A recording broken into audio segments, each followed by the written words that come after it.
Are you serious? Are you serious? Get some coffee right now. Here's what's going on. Kim Jong-un has fired another missile. I know he couldn't take it. He can't handle the whole world that's focused over in Saudi Arabia and what's going on there. And Trump's now getting ready to go to Jerusalem. And Trump never mentioned him. Trump never mentioned him. When he said the evil in the world was Iran, he should have brought up North Korea while he was at it. And because he didn't, Kim Jong-un is furious because he wants to be mentioned among the demons. So, North Korea fires another medium-range ballistic missile today. North Korea fired this missile a week after its successful test of a new intermediate-range ballistic missile. South Korean officials are letting us know the missile took off from a location near Pukchang, and that's not that restaurant either that you're thinking. Peaching. No, this is Pukchang. That's in North Korea. It was northeast of the capital of North Korea, and it flew 310 miles before falling into the waters off the country's east coast, according to South Korean military. The United States Pacific Command said it had detected and tracked a medium-range ballistic missile that was launched by the North Koreans at 9:59 a.m. Hawaii time, and it landed in the Sea of Japan. It said that the missile launch from North Korea did not pose a threat to North America.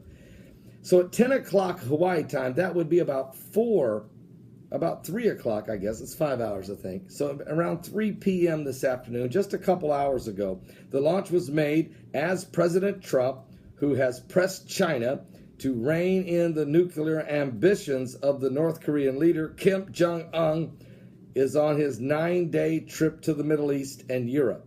In a statement, the White House said, "We're aware of what North Korea has launched, this MRBM. This system," it says, "last tested in February, has a shorter range than the missiles launched in North Korea. The last three they've launched in their most recent test. But the Japanese military said it was analyzing the height and the trajectory of this missile, and Prime Minister Shinzo Abe said that with the missile test coming just a week after the most recent test, that North Korea was trampling on the international community's efforts at a peaceful settlement." Well, of course they are. They don't believe. They don't believe anybody's going to challenge them. They just don't believe it. And that's where they could be wrong. I could tell you something about President Trump. He don't care. If he wants to do a preemptive strike on North Korea for bad behavior, he'll do it while he's sitting at the table with Benjamin Netanyahu. He'll do it while he's sitting at the table with King Salman in Saudi Arabia. He really don't care.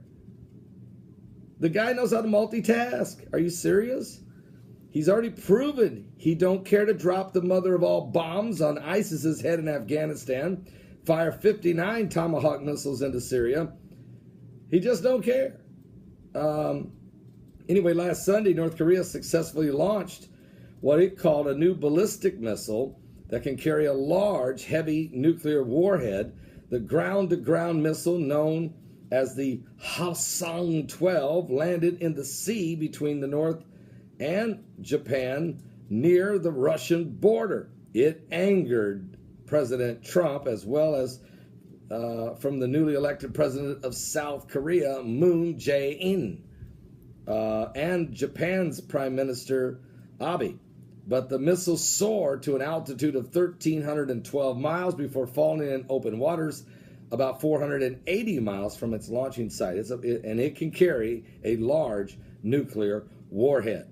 So analysts said that the missile looked like an intermediate range ballistic missile that could fly far enough to target key American military bases in the Pacific, including those in Guam.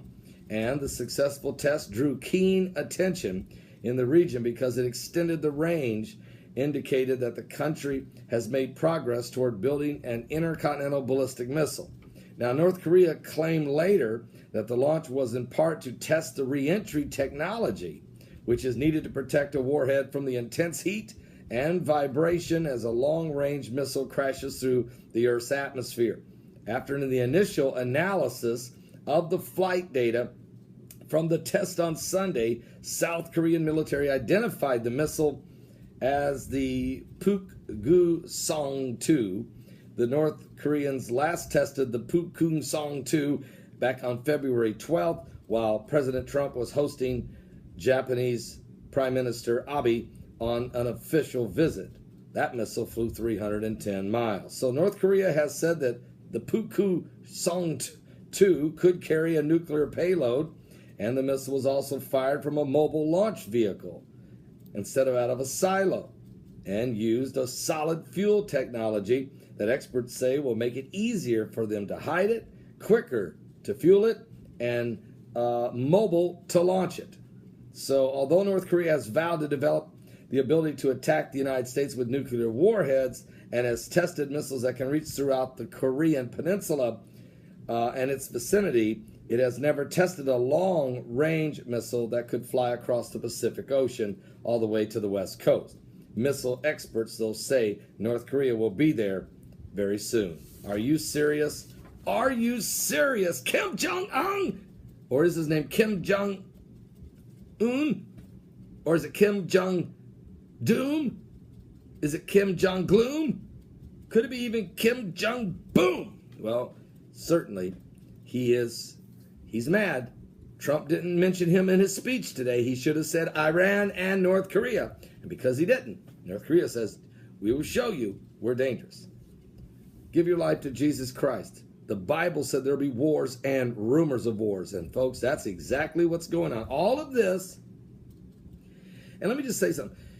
When I report on what Trump is doing, that doesn't mean that I'm endorsing everything he does. I'm just reporting. I'm giving you what the rest of the mainstream, lamestream, fake news media won't. They won't even tell you what's going on. I'll share with you this is what's happening and this is why. Some of it which is good, some of it I might not agree with, but I'm reporting to you what's going on. But most of my followers, 90% of my followers know that. The 10% who are a little mad need to go back and do their homework, go back and reread history, and maybe spend some time in prayer. Give your life to Jesus Christ. Read the Bible. You're in the last days. Don't miss tonight's Sunday Night Live. It's going to be unbelievable. Starts at 7 p.m. Eastern at my website at www.paulbegleyprophecy.com. Are you saved?